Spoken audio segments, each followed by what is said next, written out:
আজকে আমি একটা বিট গাজরের আর বিনসের রেসিপি তোমাদের সাথে শেয়ার করব। তো চলো রেসিপিটা দেখে নিই। খুব সাধারণ রান্না হলেও খেতে কিন্তু দারুণ টেস্ট হয়। তো দেখো এখানে বিট গাজর আর বিনসকে আমি ছোট ছোট টুকরো করে কেটে নিয়েছি, কেটে ভালো করে ধুয়ে নিয়েছি। আর এখানে কড়াইতে সর্ষের তেল গরম করে দিয়ে দিচ্ছি গোটা শুকনো লঙ্কা আর পাঁচফোড়ন।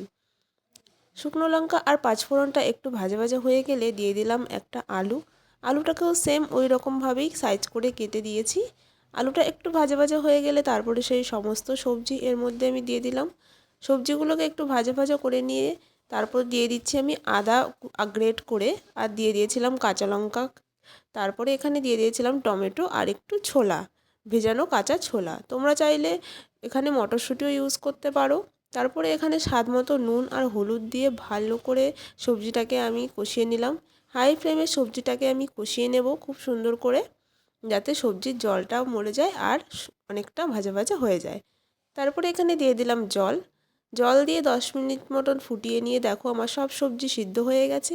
এবারে দিয়ে দিলাম স্বাদ মতো চিনি।